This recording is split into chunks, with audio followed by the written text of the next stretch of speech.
ഇതാണ് full setup. ഈ dip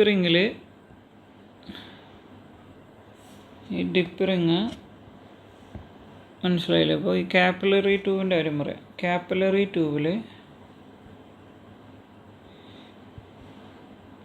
ട്യൂബിൻ്റെ ഉള്ളിൽ ഇൻസൈഡിൽ ഗ്ലിസറിൻ ഫില്ല് ചെയ്തിട്ടുണ്ടാവും. ഓക്കെ, കാപ്പിലറി ട്യൂബിൻ്റെ ഉള്ളിൽ ഗ്ലിസറിൻ ഫില്ല് ചെയ്തിട്ടുണ്ടാവും. ഈ ഗ്ലിസറിന് ഒരു സ്പെസിഫിക് ഗ്രാവിറ്റി ഉണ്ടാവും.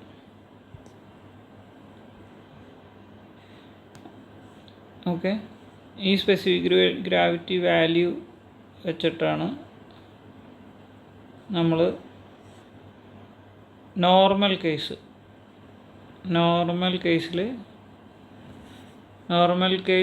ഓർ ന്യൂ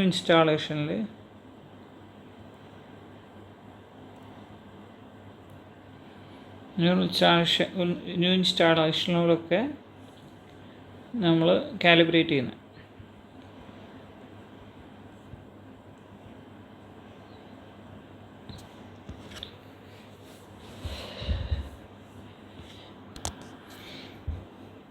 കാലിബ്രേറ്റ് ചെയ്യാൻ വേണ്ടിയിട്ട് നമ്മൾ എങ്ങനെയാണ് അതിൻ്റെ കണക്ഷനും കാര്യങ്ങളും കാലിബ്രേറ്റ് ചെയ്യാൻ നമ്മൾ ലൂപ്പ് ചെക്കിങ് കാലിബ്രേഷൻ നിൽക്കട്ടെ, ലൂപ്പ് ചെക്കിങ് ചെയ്യാൻ വേണ്ടിയിട്ടുള്ള കണക്ഷനും കാര്യങ്ങളും എവിടെയാണ് കണക്ഷൻ കൊടുക്കണമെന്ന് ഞാൻ പറഞ്ഞുതരാം. കാലിബ്രേഷൻ ചെയ്യണത് എവിടെയാണെന്ന്, കാലിബ്രേഷൻ അല്ലെങ്കിൽ നമ്മൾ ലൂപ്പ് ടെസ്റ്റ്, ഫങ്ഷണൽ ടെസ്റ്റൊക്കെ എങ്ങനെ ചെയ്യാമെന്ന് ഞാൻ പറഞ്ഞു. എങ്ങനെയാണ് ചെയ്യുക, അതിൻ്റെ കണക്ഷനായിട്ട് പറയാൻ പോണേ. ഫസ്റ്റ് ഇതാണ് HP സൈഡ് എന്ന് പറഞ്ഞല്ലോ. ഇതാണ് HP സൈഡ്, ഇതാണ് LP സൈഡ്. നമ്മൾ പ്രഷർ കാലിബ്രേറ്റർ ഉണ്ടാവും, നമ്മുടെ പ്രഷർ കാലിബ്രേറ്റർ. ഓക്കെ, പ്രഷർ കാലിബ്രേറ്ററിന് ട്യൂബിങ് എടുത്തിട്ട് ഇവിടെ HP സൈഡിലുള്ള ഇൻലെറ്റിൽ കണക്ട് ചെയ്യും. HP സൈഡിൽ ഇൻലെറ്റ് കണക്ട് ചെയ്യും. ഓക്കെ, ഇൻലെറ്റ് കണക്ട് ചെയ്തിട്ട് ഈ ഐസൊലേഷൻ വാൾവ് ഓപ്പൺ ആക്കി വയ്ക്കും. ഓക്കെ,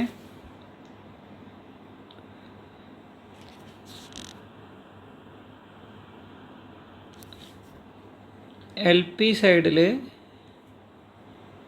ഐസൊലേഷൻ വാൾവ് ഓപ്പൺ ആക്കിയിട്ട് ഇവിടുത്തെ ഈ ബ്ലൈൻഡും ഓപ്പൺ ആക്കും.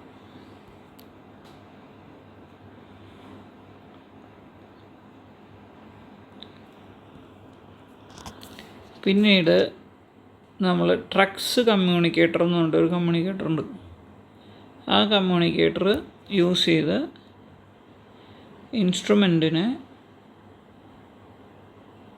പവറപ്പ് ചെയ്യും.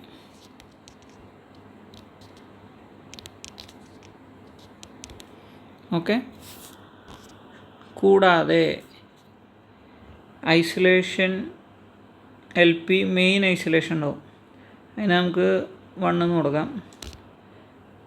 അതേപോലെ HPയുടെ മെയിൻ ഐസൊലേഷൻ അതിന് നമുക്ക് 2 എന്ന് കൊടുക്കാം. ഓക്കെ, അപ്പോൾ ഈ 1ഉം 2ഉം 1 and 2 ക്ലോസ് ആയിരിക്കും.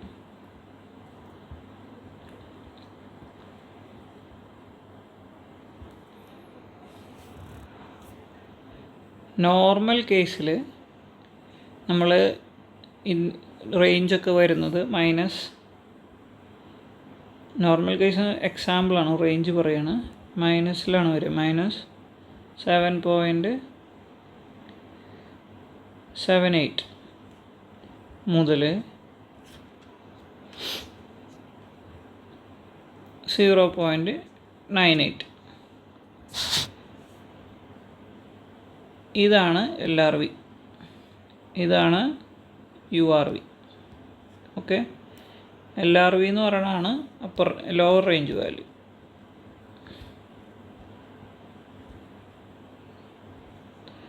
URV എന്ന് പറയുന്നതാണ് upper range value.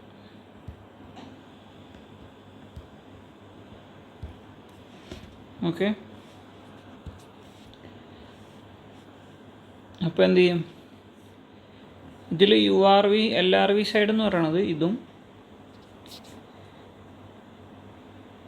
Okay, URV side എന്ന് പറയുന്നത് ഇതാണ്. ഓക്കെ, അപ്പോൾ ഇത് രണ്ടും തമ്മിലൊരു ഡിഫറൻസ് ഉണ്ട്. അതിനാണ് സ്പാന്. LRV മൈനസ് URV എത്ര വരിക? ഏതാണ്ട് -8.76 വരും. Okay, range. അപ്പോൾ നമ്മൾ ലൂപ്പ് ചെക്ക് ചെയ്യുക, അല്ലെ ഫങ്ഷൻ ചെക്ക് ചെയ്യുമ്പോൾ ഈ റേഞ്ച് ഉണ്ടല്ലോ, ഈ റേഞ്ചിൻ്റെ മൈനസ് ഇല്ലാത്ത വാല്യൂ ആയിട്ട് എടുക്കുക. 8.76 എടുക്കുക. ഇതിനെ 5 ഡിവൈഡ് ചെയ്യുക. ഓക്കെ, 5 ഡിവൈഡ് ചെയ്യുമ്പോൾ 0, 25, 50, 75, 100 പെർസെൻറ്റേജസ്.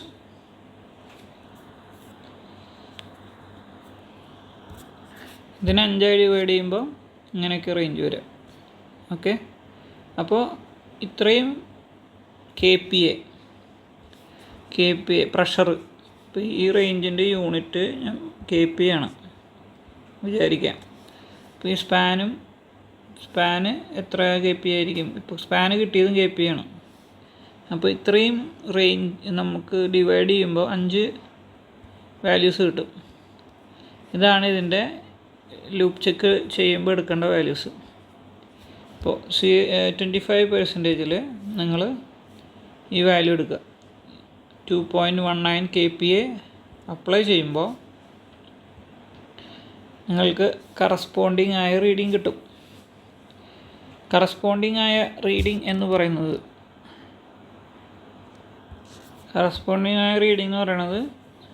നിങ്ങളുടെ ഈ വാല്യൂവിനെ നമ്മൾ 5 പോയിൻ്റായിട്ട് മാറ്റണം. അപ്പോൾ നിങ്ങൾക്ക് ഈ വാല്യൂസാണ് കിട്ടുക. 5 പോയിൻ്റ് കാലിബ്രേഷൻ എന്നൊക്കെ നമ്മൾ കേട്ടിട്ടില്ലേ? അപ്പോൾ 5 പോയിൻ്റ് ചെക്കിന് വേണ്ടിയിട്ട് 5 ഡിവൈഡ് ചെയ്യണം. ഇപ്പോൾ നിങ്ങൾ 2.19 KPA കൊടുക്കുമ്പോൾ നിങ്ങൾക്ക് 25% ഈ വാല്യൂ കിട്ടണം, -5.59. അതേപോലെ 4.38 കൊടുക്കുമ്പോൾ ഈ വാല്യൂ കിട്ടണം. സെയിം ഇത് തന്നെ 8.76 കൊടുക്കുമ്പോൾ ഈ വാല്യൂ കിട്ടണം. 0 കൊടുക്കുമ്പോൾ ഇത് കിട്ടണം. ഇതാണ് അതിൻ്റെ ഒരു ചെക്ക് ചെയ്യണ മെത്തേഡ്, ലൂപ്പ് ചെക്ക് ചെയ്യണ മെത്തേഡ്. ഓക്കെ.